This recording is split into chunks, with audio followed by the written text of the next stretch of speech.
A very good morning to all my dear friends. आज 18th September 2022 है. Welcome to the Hindu analysis of Curiously Education official channel of प्रशांत मावानी. दोस्तों, आपके लिए एक सोचने की बात है. आपको ये सोचना है, थिंक अबाउट इट. एक एजुकेशनल गेस लगाइए. दो सबसे बड़े इश्यूज जो आज दुनिया फेस कर रही है, टू बिगेस्ट इश्यूज, राइट, जो भी आपको सिर्फ दो बताने हैं आपको, तो ये कौन से ऐसे इश्यूज हैं? सोचिए इसके बारे में. कमेंट सेक्शन में आपको इसका आंसर जो है देना है. और नए स्टूडेंट्स के लिए मैं बता दूं, this is for your critical analytical skills, right, कि आप क्रिटिकली चीज़ों को देख पाए, सोच पाए. आप सोचिए, यहाँ पर ऐसा कुछ नहीं है कि आपका आंसर जो है वो राइट ही होना चाहिए. आपको जो लगता है कि दो सबसे बड़े जो इश्यूज हैं अभी दुनिया में चल रहे हैं, वो दो इश्यूज जो हैं वो आपको कमेंट सेक्शन में लिखने हैं. और जैसे हम आगे बढ़ेंगे, हम इस दो विषय के, ये जो दो सबसे बड़े इश्यूज हैं उनके बारे में भी आज ही के लेक्चर में बात करेंगे. लेकिन एक एजुकेशनल गेस जो है वो सभी को लगाना है, ठीक है. आज दोस्तों संडे है, हमारे डेवलपर हैं 5 इंपॉर्टेंट आर्टिकल्स. तो इसमें नंबर 1 जो है ये प्रोजेक्ट चीता के बारे में कुछ इंटरेस्टिंग इन्फॉर्मेशन आपको मिल जाएगी. यहाँ पर कोई और वीडियोस और सारी चीज़ें देखने की कोई ज़रूरत मुझे नहीं लगता आपको पड़ेगी. डायरेक्टली जो व्यक्ति ये प्रोजेक्ट चीता को संभाल रहे हैं उससे ही हम चीज़ों को सीख लेंगे, राइट. मोस्ट इंपॉर्टेंट चीज़ों को देख लेंगे. Then we have eat and learn, make UNGA meaningful, Lakhimpur outreach और बैटलिंग बैकलॉग्स. तो ये टॉपिक्स है. ये क्या है, जैसे हम आगे बढ़ेंगे आपको समझ में आ जाएगा. तो सबसे पहले चीताज के बारे में बात करेंगे. Project cheetah to be precise. Times of India में जो चीता लेडी है, राइट, प्रज्ञा गिराडकर, तो उनका एक इंटरव्यू आया है. उनको कुछ प्रश्न पूछे गए हैं, 5-6 प्रश्न. तो पहला प्रश्न जो है वो ये है कि how way you introduce to cheetah conservation, कि ये जो प्रज्ञा, तो प्रज्ञा का इंट्रोडक्शन कैसे हुआ इसमें. तो वे ऑलरेडी जो प्रज्ञा है वो टाइगर प्रोजेक्ट के साथ जुड़ी हुई थी और मुंबई यूनिवर्सिटी में स्पीसीज़ के कंजर्वेशन के लेक्चर्स जो है वो डिलीवर कर रही थी. और उसके बाद वो इस चीता कंजर्वेशन के प्रोजेक्ट जो हैं उसमें जुड़ जाती हैं.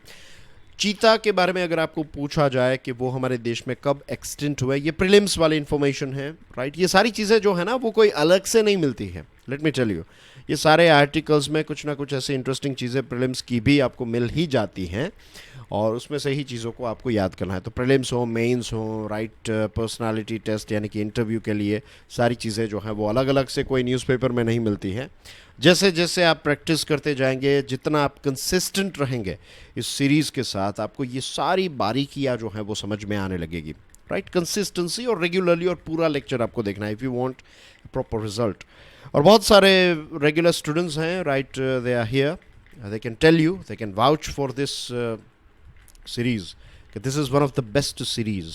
ये कोई ऐसा नहीं है कि घमंड से बात नहीं हो रही है यहाँ पर, राइट. जो पिछले 10 सालों की जो मेहनत है और उसके आधार पर जो एक आर्टिकल्स को सिलेक्ट करने की जो एक एक्सपर्टीज़ है, तो ये सारी चीज़ें जो हैं उसका निचोड़ यहाँ पर आपको दिया जाता है. So that's why I am telling this thing. But anyway, if you are a new student, you are more than welcome. आपको कुछ दिनों के अंदर ही आपके अंदर एक बदलाव देखने को मिलेगा. 7 से 10 दिन आप इसको दीजिए, you will find a big difference in your thinking. और वहाँ से फिर हर रोज़ आपका ग्रोथ ही है. ओके. तो चीता कब एक्सटिंक्ट हुए हमारे देश में? 1952 में एक्सटिंक्ट हुए, ये चीज़ याद रखिएगा. और ये जो प्रज्ञा है, तो 2011 में ऐसा हुआ कि नामीबिया, अब नामीबिया जो है वो किस कॉन्टिनेंट में आता है, राइट. एशिया में है, अफ्रीका में है, यूरोप में है, नॉर्थ अमेरिका में है, साउथ अमेरिका में है, ऑस्ट्रेलिया का पार्ट है. Do let me know in the comment section. और नामीबिया क्या कोई देश है, क्या कोई रीजन है, बताइए. नामीबिया किस महासागर या फिर समंदर के साथ अपनी बॉर्डर शेयर करता है, बताइए. कितने देशों के साथ अपनी बॉर्डर शेयर करता है. कैपिटल क्या है नामीबिया का. ये अगर मैं चाहता तो एक मैप नहीं डाल सकता. मेरे पास क्या अफ्रीका का मैप नहीं है? ऑफ कोर्स मेरे पास है. But I want you guys to do this research. जो लोग ये रिसर्च करेंगे, राइट, जो लोग मेहनत करेंगे, मेहनत यानी कि आलस का त्याग करके एटलास को खोलेंगे, एटलास यानी कि मैप बुक को खोलेंगे और इसमें नामीबिया को लोकेट करने का कष्ट उठाएंगे, उनको ये जितने भी मैंने प्रश्न पूछे उनके आंसर्स अगर वो कमेंट सेक्शन में लिखेंगे तो मैं दावे के साथ कह सकता हूँ कि नामीबिया के बारे में बहुत सारी चीज़ें उनको पता चल जाएगी।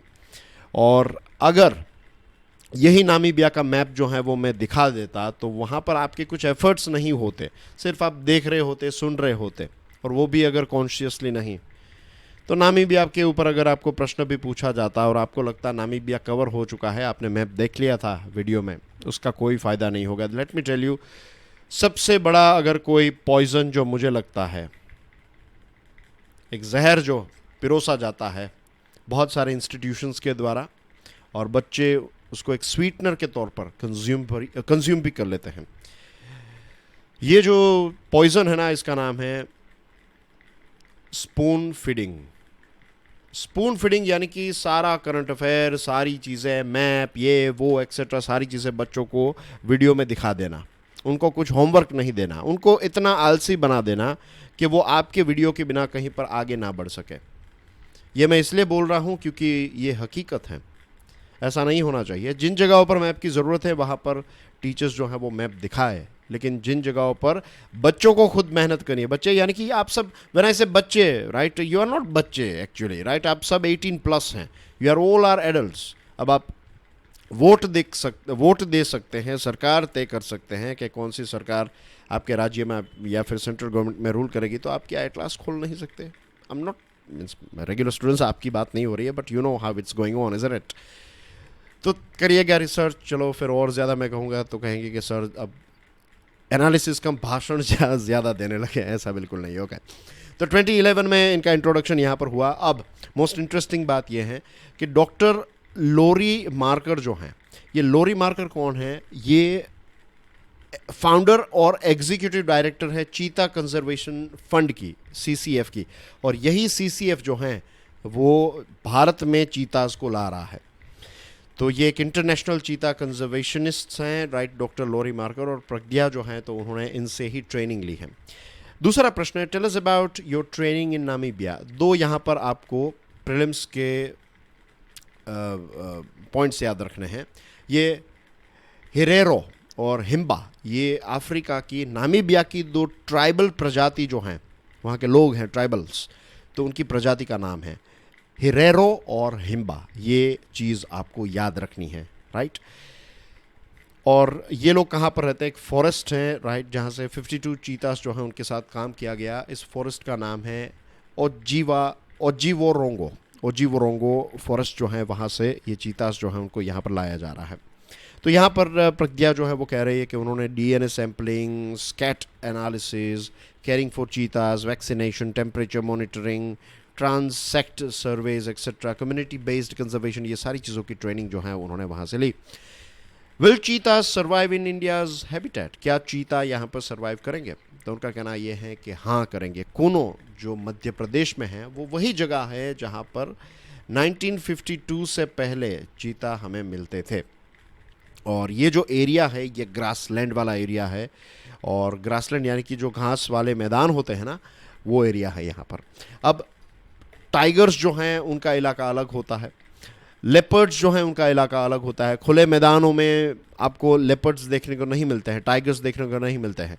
खुले मैदानों में आपको, अगर बिल्लियों की बात करें, बिग कैट्स की बात करें, तो आपको लायंस देखने को मिलते हैं और चीतास देखने को मिलते हैं, राइट। तो ये चीज़ आप याद रखिएगा। तो यहाँ पर ये जो कोनो हैं, यहाँ पर ग्रासलैंड्स हैं, तो इसकी वजह से यहाँ पर ये सर्वाइव कर पाएंगे। और प्रोजेक्ट चीता की सफलता के लिए बाकी सारी चीज़ें तो हो जाएगी, लेकिन सबसे इंपॉर्टेंट है कम्युनिटी का सपोर्ट, राइट। कम्युनिटी का सपोर्ट अगर नहीं है तो कुछ नहीं होगा। Now I will tell you, I have been to Gir forest many times, right, जहाँ पर एशियाटिक लायंस हैं, और वहाँ के जो लोग हैं, गिर के जो लोग हैं, वो लायंस को काफ़ी रिस्पेक्ट देते हैं, और लायंस भी गिर के लोगों को काफ़ी रिस्पेक्ट देते हैं।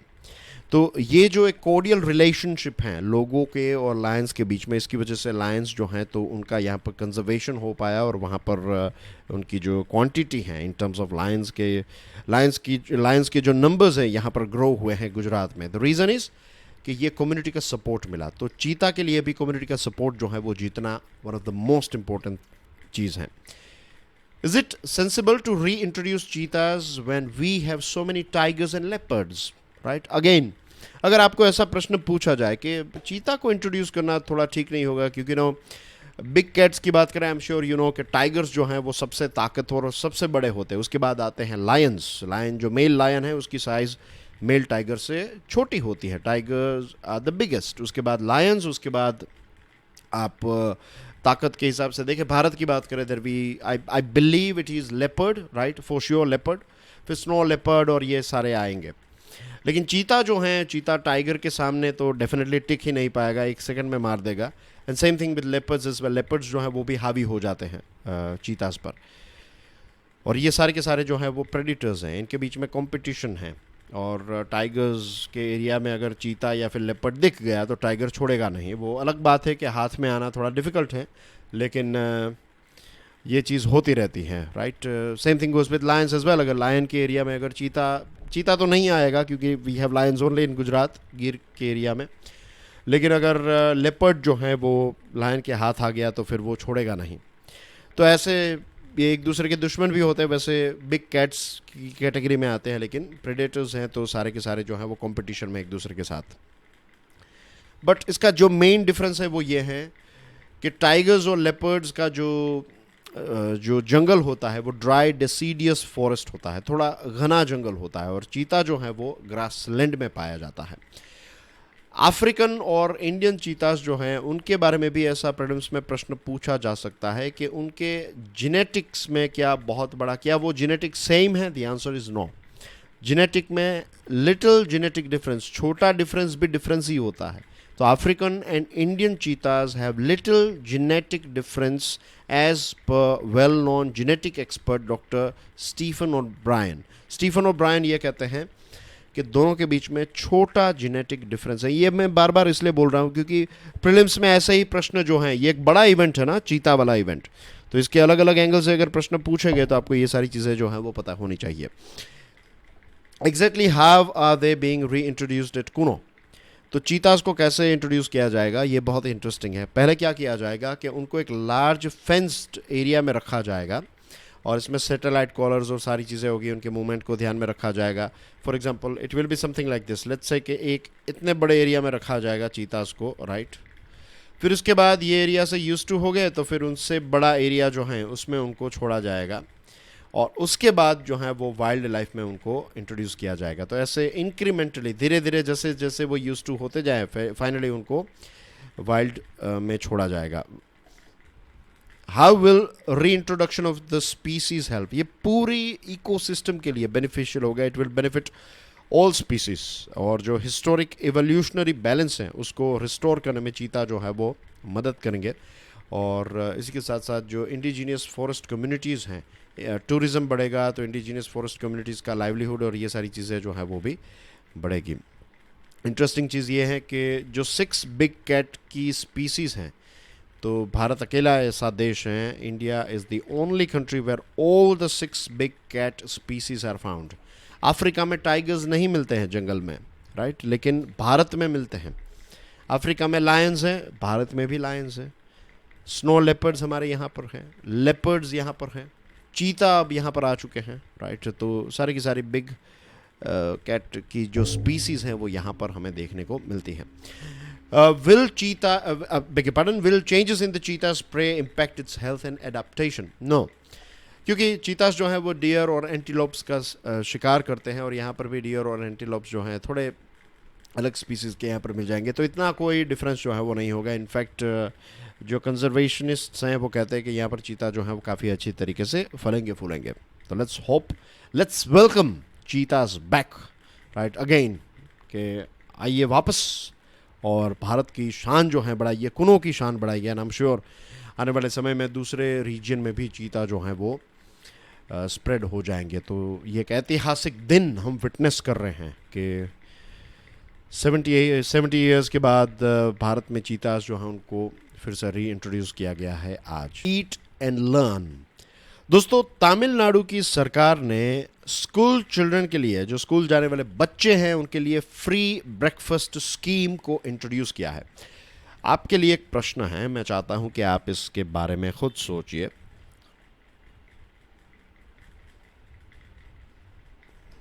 क्या फ्री ब्रेकफास्ट जो है बच्चों को देना, स्कूल के बच्चों को देना जो है, क्या ये फ्रीबीज में आएगा या फिर सरकार की रिस्पॉन्सिबिलिटी में? सोचिए इसके बारे में, राइट? डोंट गूगल इट, खुद सोचिए। जो जितना पता है that is more than enough. सोचिए सोचिए, कुछ पॉइंट्स लिखिए, थोड़ी मेहनत कीजिए, थोड़ा अपने दिमाग को कसिए। It will help you a lot, it will help you a lot, trust me. Okay, breakfast के बारे में क्या कहा जाता है? डेली ब्रेकफास्ट करना जो है, कहा जाता है कि हमारे दिन का सबसे इंपॉर्टेंट अगर कोई मील है तो दैट इज ब्रेकफास्ट, राइट? और ब्रेकफास्ट से क्या होता है, पूरी रात हम भूखे होते हैं, तो ये जो फास्ट है वो टूट जाता है, ब्रेक हो जाता है, और फिर हमें मोस्ट इम्पोर्टेंट कहते हैं ना कि सबसे हेवी आपका ब्रेकफास्ट होना चाहिए। उसके बाद जैसे जैसे दिन ढलता जाए वैसे वैसे आपका खाना जो है वो कम हो जाना चाहिए, कि दोपहर में थोड़ा कम खाइए, और रात में तो कहते हैं पोपस मील, यानी कि बहुत ही छोटा, एक छोटी सी कटोरी में अगर आपका पेट भर जाए तो दैट इज़ इनफ। पूरी थाली भर कर नहीं खाना, लेकिन कौन ये सारी चीज़ों को मानता है, राइट? भी हम सब इंसान हैं। आई एम नॉट सेइंग कि मैं एक छोटी कटोरी खाता हूँ। Sometimes I also indulge in so many delicious food. कई बार पिज़्ज़ा खाते हैं हम, पंजाबी खाना खाते हैं, कितनी सारी चीज़ें अवेलेबल होती है। कहीं पर बाहर शादी में गए, बर्थडे में गए, कुछ ऐसा फंक्शन हुआ तो गए, तो यस। लेकिन anyway, we are talking about, बच्चों की बात हो रही है यहाँ पर, ये स्कीम की बात हो रही है। Daily breakfast is one of the most important thing, और मल्टीपल स्टडीज़ जो हैं वो यही कहती है कि अगर ब्रेकफास्ट जो है बच्चे खाते हैं, हर रोज़ खाते हैं, रेगुलरली कंज्यूम करते हैं, तो ये बच्चों के लिए अच्छी चीज़ है, राइट? उनका फोकस इम्प्रूव होता है, वो ज़्यादा अच्छी तरीके से चीज़ों को पढ़ पाते हैं, लर्न कर पाते हैं, और इन्फॉर्मेशन को पॉजिटिवली रिटेन कर पाते हैं। इतना ही नहीं, उनका स्कूल परफॉर्मेंस तो इम्प्रूव होता ही है, उनका बिहेवियर इम्प्रूव होता है, उनका जो कॉग्निशन डेवलपमेंट है ये भी अच्छा होता है, और इसके साथ साथ माइक्रो न्यूट्रिएंट सफिशेंसी मिल जाती है, एनीमिया और इन प्रकार की चीज़ें नहीं होती हैं, हाइट और वेट इश्यूज़ जो हैं वो बच्चे में नहीं रहते हैं, और बीएमआई स्कोर जो है वो भी अच्छा रहता है। तो ये स्कीम किसने इंट्रोड्यूस की है? तमिलनाडु सरकार ने की है, और अब तमिलनाडु सरकार को ये चीज़ ध्यान में रखनी होगी कि कोई पिल्फरेज ना हो, राइट? यानी कि मिलावट और ये सारी चीज़ें ना हो, अच्छी क्वालिटी का फूड जो है वो बच्चों को दिया जाए। और अगर कोई institutions, of course private institutions और प्राइवेट प्लेयर्स अगर फूड को प्रोवाइड कर रहे हैं तो टाइम पर उनको फंड मिल जाए, राइट? उनके पेमेंट्स जो है वो क्लियर हो जाए, और कास्ट रिलेटेड डिस्ट्रप्शंस ना हो, कि ऐसा ना हो कि एक्स कम्युनिटी का लड़का या लड़की जो है वो वाई कम्युनिटी का लड़का या लड़की के साथ खाना ना खा पाए, राइट? स्कूल में सारे बच्चे जो हैं उनको यूनिफॉर्म क्यों पहनाते हैं? Because every one is one, every one is equal, right? कोई ऐसा नहीं है कि अमीर परिवार से, कोई गरीब परिवार से नहीं, एवरी वन इज़ इक्वल, कोई अपर कास्ट से नहीं, कोई लोअर कास्ट से नहीं, राइट? बच्चे मन के सच्चे, यूनिफॉर्म पहन लो, वी आर वन, राइट? वैसे ही ये हर घर तिरंगा जो है उसमें से भी हमें ये सीखना चाहिए कि तिरंगा जो है हमारे देश का, जो हमारा देश है, हमारे देश का फ्लैग जो है, हमारा कॉन्स्टिट्यूशन जो है, तो ये हम सबको एक बना देता है। We all are on the same page, right, when it comes to our country, when it comes to our flag, when it comes to our constitution. तो ये सारे डिस्ट्रप्शंस जो हैं वो नहीं होने चाहिए, और दूसरे राज्यों को भी जो इसके पॉजिटिव बेनिफिट्स हैं इसके बारे में सोचना चाहिए। तमिलनाडु से इंस्पायर होकर ये राज्यों को भी ऐसा कुछ करने के दिशा में सोचना चाहिए। करे ना करे that's a different thing, at least सोचना तो स्टार्ट करे, that is the seed. Make United Nations general assembly meaningful. 77th United Nations general assembly की मीटिंग जो है वो चल रही है। सितंबर महीना ऐसा होता है जब ये मीटिंग होती है, हर साल सितंबर में ही यूएन की जो जनरल असेंबली है वो बैठती हैं, और दुनिया के अलग अलग लीडर्स जो हैं वो यूएसए जाते हैं, क्योंकि ये ऑफिस जो है वो, ये जनरल असेंबली की HQ जो है वो वहाँ पर है।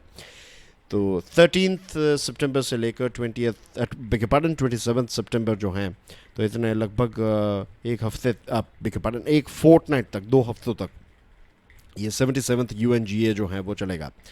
तो इट्स एन अपॉर्चुनिटी कि इस दुनिया को और ज़्यादा बेहतर बनाने के बारे में बातचीत हो सके, और सिर्फ बातचीत नहीं, बातचीत जो की, डिस्कशन जो किया, डिसीजंस जो लिए, तो उनको इम्प्लीमेंट करना, वॉक द टॉक जो कहते हैं ना, जो कहते हैं वो करते हैं। तो ये चीज़ जो है वो यूएनजीए में होनी चाहिए। बड़े बड़े चैलेंजेस की बात करें तो food insecurity, climate concern, worsening human development index, Ukraine war, ये 4 सबसे बड़े इश्यूज जो हैं वो आज दुनिया फेस कर रही है। United nation secretary general Antonio Guterres साहब जो हैं वो पाकिस्तान गए, वहाँ पर जो बाढ़ आई तो वो बाढ़ का उन्होंने एक प्रकार का इंस्पेक्शन किया, देखा, सर्वे किया कि किस प्रकार से काम चल रहा है, रेस्क्यू एफर्ट्स कैसे चल रहे हैं। और उन्होंने जो स्टेटमेंट दिया वो ये था, A future of permanent and ubiquitous climate chaos। उन्होंने कहा कि मैंने खिड़की से झांक कर पाकिस्तान में जो उन्होंने देखा, इट वाज लाइक एक खिड़की से जो आप बाहर की दुनिया देखते हैं, तो ये खिड़की से उन्होंने फ्यूचर देखा कि पाकिस्तान में जो हुआ, दैट इज़, ये एक छोटी सी झलक है फ्यूचर की, कि हर जगह पर परमानेंट एंड यूबिक्विटस, यानी कि हर जगह पर और हमेशा क्लाइमेट केओस जो है वो हमें देखने को मिलती रहेगी फ्यूचर में, अगर हमने स्टेप्स नहीं उठाए तो। और उन्होंने जो कहा वो राइट कहा है कि G20 देश जो हैं वो 80% एमिशन के लिए रिस्पॉन्सिबल हैं। और G20 की मीटिंग जो है वो अभी इंडोनेशिया में होगी, बाली में, और आई थिंक बाली में होने वाली है। I am not sure about the Bali, but I am sure about Indonesia, right, as far as I know I think it is Bali, but वो चेक करना पड़ेगा, लेकिन इंडोनेशिया 100%। और उसके बाद G20 का प्रेसिडेंट कौन बनेगा? इंडिया। तो ये एक ऐसा टॉपिक है जिसके बारे में इंडिया को सोचना पड़ेगा। ये आंकड़े जो हैं ये काफ़ी बहुत बड़ा प्रश्न उठाते हैं। प्राइम मिनिस्टर मोदी साहब ने लास्ट ईयर का यूएनजीए जो है वो अटेंड किया था और कहा था कुछ ऐसी इंपॉर्टेंट चीज़ें बताई, जैसे कि इंडिया जो है ये सारी की सारी डेमोक्रेसीज़ की माँ है, ऐसा हमारे भारत के प्राइम मिनिस्टर मोदी साहब ने बताया था। उन्होंने नाम नहीं लिया था, लेकिन इशारों में उन्होंने पाकिस्तान और चाइना के बारे में बात की कि कैसे इर्रिस्पॉन्सिबली बिहेव कर रहे हैं। और लास्ट ईयर सबसे बड़ा प्रश्न चिंता के लिए, भारत के लिए चिंता का सबसे बड़ा विषय ये था कि अफ़गानिस्तान जो है तो उसमें मिलिट्री बिल्डअप होना, तालिबान ने टेक ओवर किया, ये सारी चीज़ें, क्योंकि अगस्त में ही वो सारी चीज़ें हुई थी और सितंबर में उसके बाद 1 महीने के बाद ये मीटिंग हुई थी। लास्ट ईयर की बात हो रही है। और terror activities, non state actors जो पाकिस्तान में रहकर दुनिया के अलग अलग देशों में अटैक करते हैं, खास करके भारत में क्रॉस बॉर्डर टेररिज्म, तो ये 2 बड़े इश्यूज़ जो हैं मुद्दे उठाए थे। इस साल पीएम मोदी नहीं जाएंगे, लेकिन हमारे external affairs minister S Jaishankar साहब जो हैं वो यूएनजीए को एड्रेस करेंगे। जो स्टार्टिंग में मैंने आपको पूछा ना कि 2 सबसे बड़े इश्यूज़ कौन से हैं, 2 biggest issues of the moment for the world. Number 1, the rising temperature. अगर आपने क्लाइमेट चेंज लिखा है तो that is also right. Global warming की वजह से क्लाइमेट चेंज हो रहा है, तो this is number 1। Number 2, right, बड़े इश्यूज अभी इस मोमेंट के। Number 2 is the war in Ukraine. और ये दोनों के दोनों जो इश्यूज हैं, इसकी वजह से लाखों करोड़ों लोग जो हैं वो पीड़ा में हैं, right, they are suffering unimaginable misery because of this 2 things. Ukraine में जो वॉर हुआ, क्लाइमेट चेंज की वजह से क्या हो रहा है, फूड सिक्योरिटी। यूक्रेन के वॉर की वजह से क्या हुआ, जो वीट की सप्लाई है वो नहीं हो पा रही है। हमने देखा कि कैसे यूक्रेन और रशिया को मिला दे तो दुनिया का 25% जितना गेहूं ये दोनों देश पैदा करते हैं। तो अगर बहुत सारे दुनिया के देश जो गेहूं की रोटी, bread, pita bread etcetera consume करते हैं और उनको अगर गेहूं की सप्लाई नहीं मिल रही है तो क्या होगा, उनके वहाँ पर फूड इनसिक्योरिटी हो जाएगी। तो ये चीज़ हो रही है। इसी के साथ बहुत जगहों पर सूखा पड़ रहा है, बहुत जगहों पर भूखमरी जैसी सिचुएशन भी क्रिएट हो रही है because of climate change and things and war.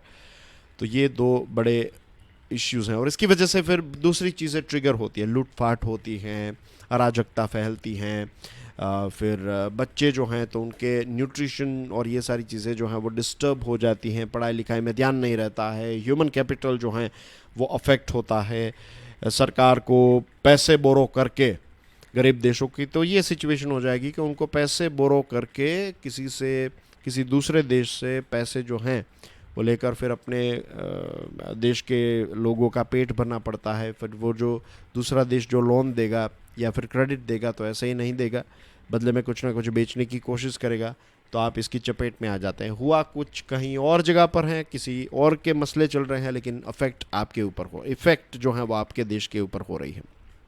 तो मासूम लोग जो है ना, सारे धर्म क्या कहते हैं, दुनिया के सारे धर्म ये कहते हैं कि किसी भी मासूम को परेशान करना जो है वो पाप है, राइट। अब अलग अलग नाम, अंग्रेज़ी में कुछ इसको और कहते हैं, अरेबिक में कुछ और एग्जाम्पल देकर समझा, लेकिन सारी की सारी चीज़ें जो हैं यहाँ पर कॉमन है।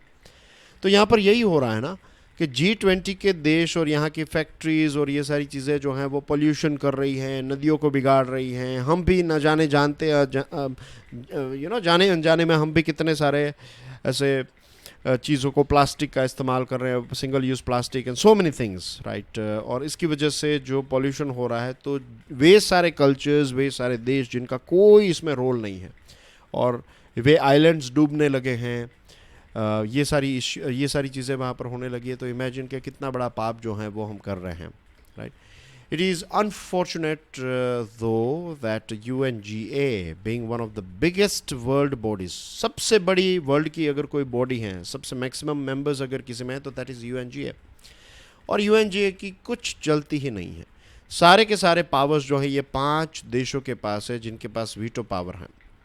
यूनाइटेड नेशंस सिक्योरिटी काउंसिल के P5 देश, परमानेंट 5 देश, एक बार नाम लिख देता हूँ, जो नए स्टूडेंट्स हैं उनके लिए हैं ये।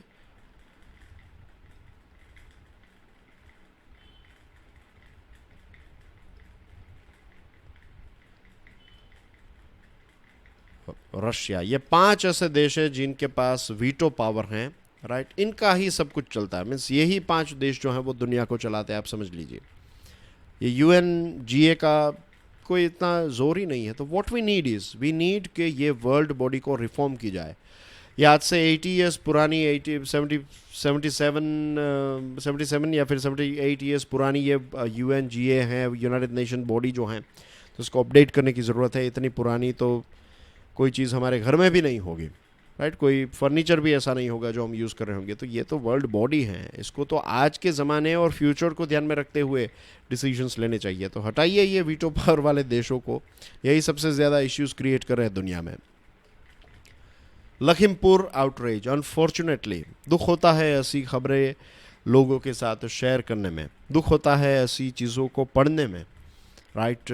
उत्तर प्रदेश में लखीमपुर खैरी जो हैं, तो वहाँ पर 2 माइनॉर दलित बहनों का रेप किया गया, उनका मर्डर किया गया और उनको पेड़ पर लटकाया गया। 6 लोग जो इसमें शामिल थे उनको पुलिस वालों ने अरेस्ट भी कर लिया है।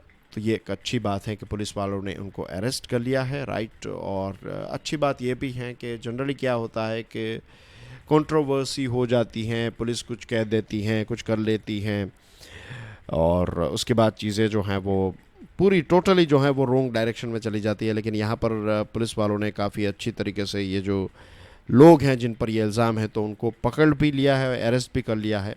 तो it's a very very good thing. चलो, एक अच्छा स्टेप जो है वो लिया गया। लेकिन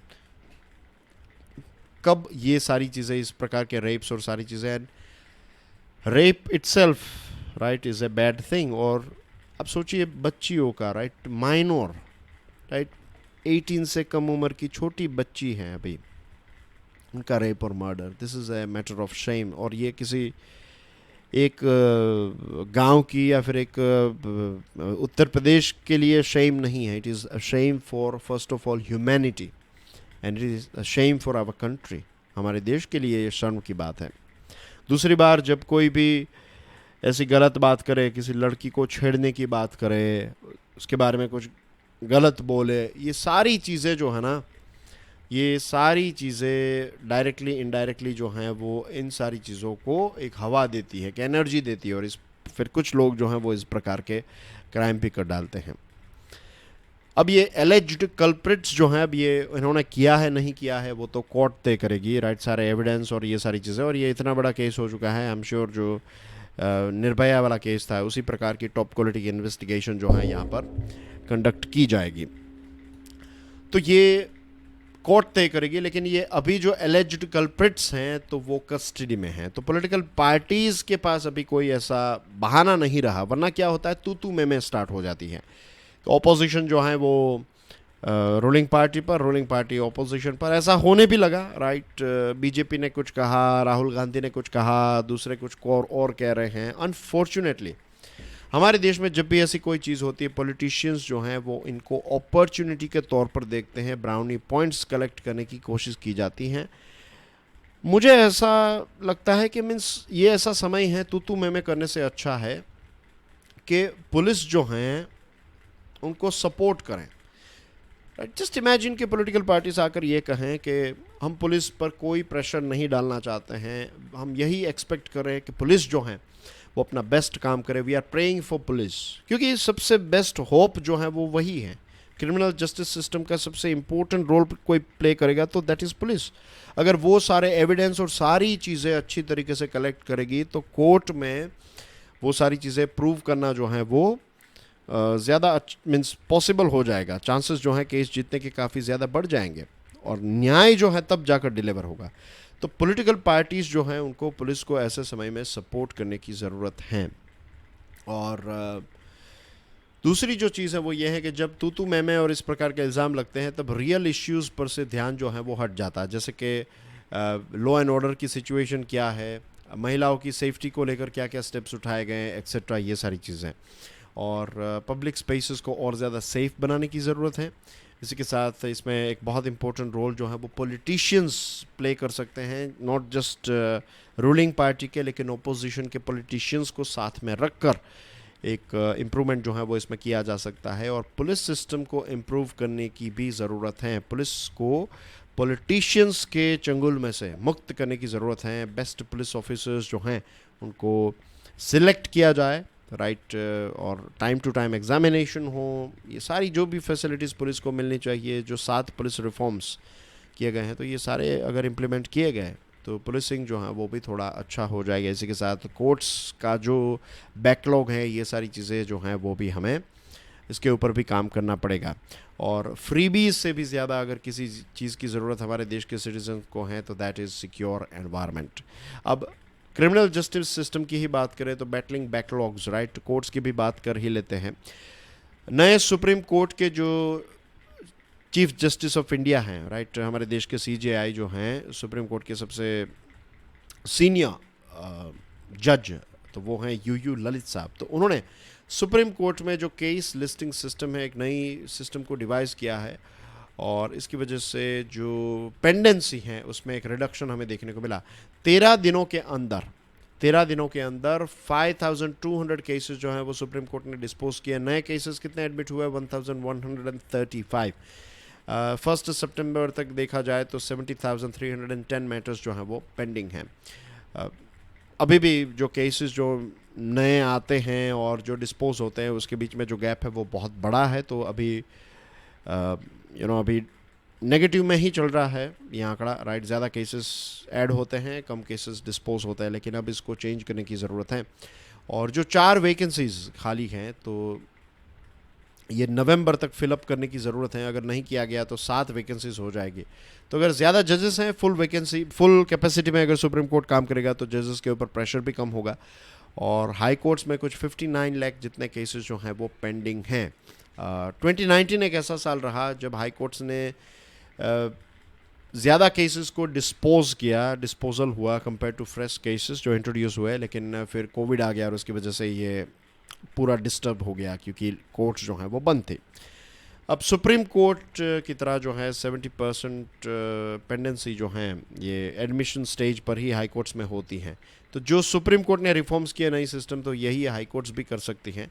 और सेंट्रल गवर्नमेंट और स्टेट गवर्नमेंट्स जो हैं, जो सबसे बड़े लिटिगेंट्स हैं, सबसे ज़्यादा केस फाइल करते हैं, तो वो जुडिशियल इंफ्रास्ट्रक्चर को अपग्रेड करें, जुडिशियल वैकेंसीज़ के साथ जुड़ी हुई जो उनका रोल है तो उनको फटाफट करें, फाइल्स को जल्दी क्लियर करें, और जो अननेसेसरी लिटिगेशन है तो इसको वीड आउट करें, इसको हटा दें। क्यों ना हम एक टारगेट रखें, ऐसा टारगेट भी रखा जा सकता है कि जो हाई कोर्ट्स हैं, राइट, तो प्रेजेंट लेवल में जो अभी प्रेजेंट पेंडेंसी जो हैं तो इसको 25% कम करना और हाई कोर्ट और सुप्रीम कोर्ट में 50% कम करने का, ऐसा एक साल का टारगेट जो है वो तय करके मिशन मोड पर काम किया जा सकता है।